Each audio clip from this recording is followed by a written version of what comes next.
Dear students, in this session I am going to explain about the compound epithelial tissue and glandular epithelial tissue. Let us discuss about the compound epithelial tissue. So it is composed of more than one layer of cells. That means compound epithelial tissue consists of multi-layer of cells. So here we can observe this diagram.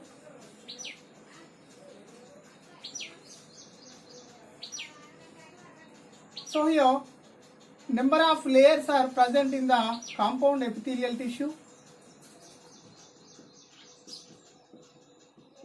That means many layers consist of many cells.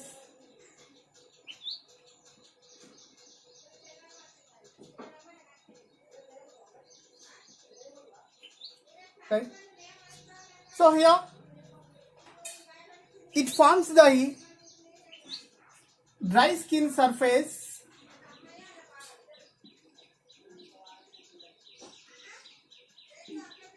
compound epithelial tissue forms dry skin surface as stratified keratinized squamous epithelium. So it forms moist surface.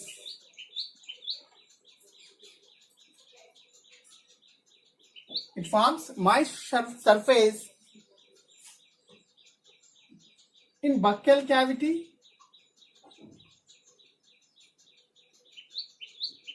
pharynx, esophagus, and vaginal surface as stratified non-keratinized squamous epithelium. Compound epithelial tissue consisting of multi-layer of cells, and it forms dry skin surface as stratified keratinized squamous epithelium, and it forms moist surface of buccal cavity, pharynx, esophagus and vaginal surface as stratified non-keratinized squamous epithelium. So it forms inner lining of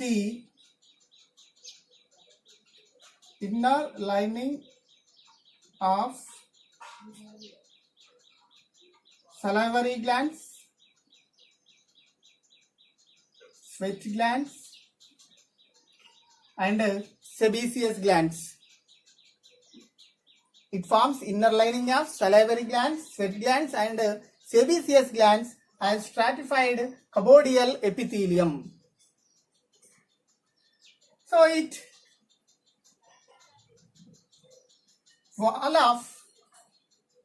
forms the wall of inner urinary bladder as transitional epithelium.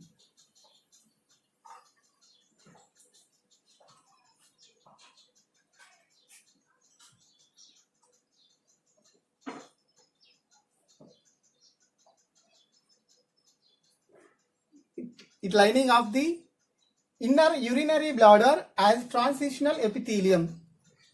So this is about the compound epithelium tissue. Next one is the glandular epithelial tissue. Some of columnar and cuboidal cells consisting of specialized secreting cells. So these secretions are secreted from the glands. So this glands considered as glandular epithelial tissue. So based on the presence of number of cells in the glands are divided into two types. Those are unicellular glands and multicellular glands. We know that uni means one. So here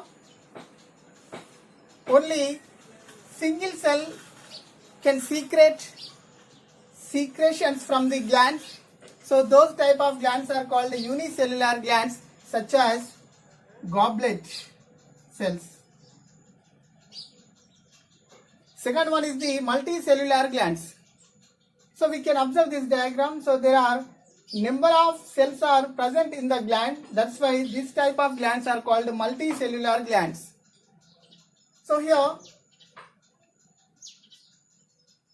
these multicellular glands secrete their secretions such as salivary glands,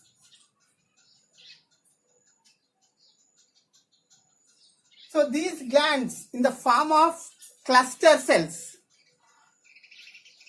Next one, based on the pinched out of cell, the glands are divided into three types. So those are merocrine glands, apocrine glands and holocrine glands. Merocrine glands release their secretions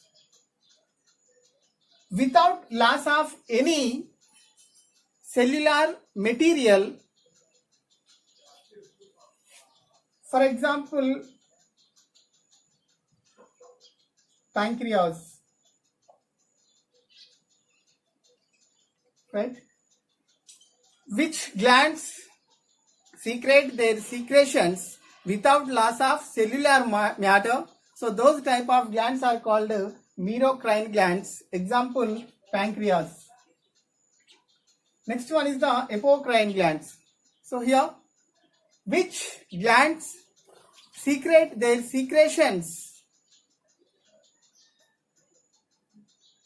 with the pinched out of apical part? That type of glands are called apocrine glands. So the secretion is secreted along with the apical part of the gland. Example, mammary gland.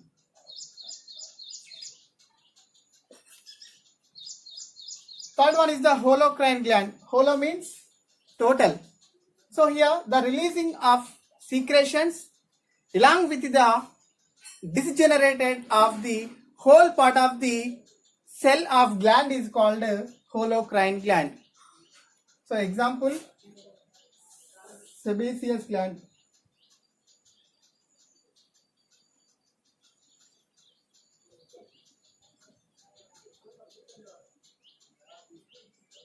Right? These are the three types of glands based on the secretion of pinched out of themselves. Based on the secretions, glands are divided into two types. Those are exocrine glands and endocrine glands. Exocrine glands provided with ducts, hence these glands are called also as ducted glands. So exocrine gland secretions are saliva, mucus, cerumen, milk, oil, enzymes. So here exocrine glands secrete their secretions in the form of enzymes into the ducts. Example, salivary glands.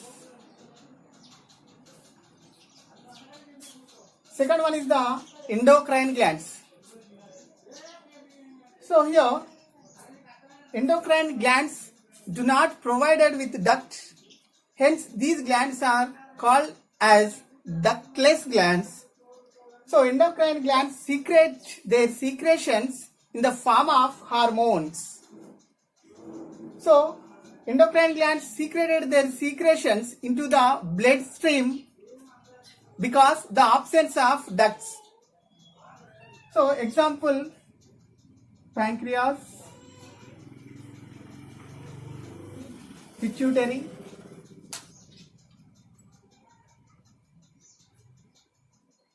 etc. So this is about the compound epithelial tissue and glandular epithelial tissue.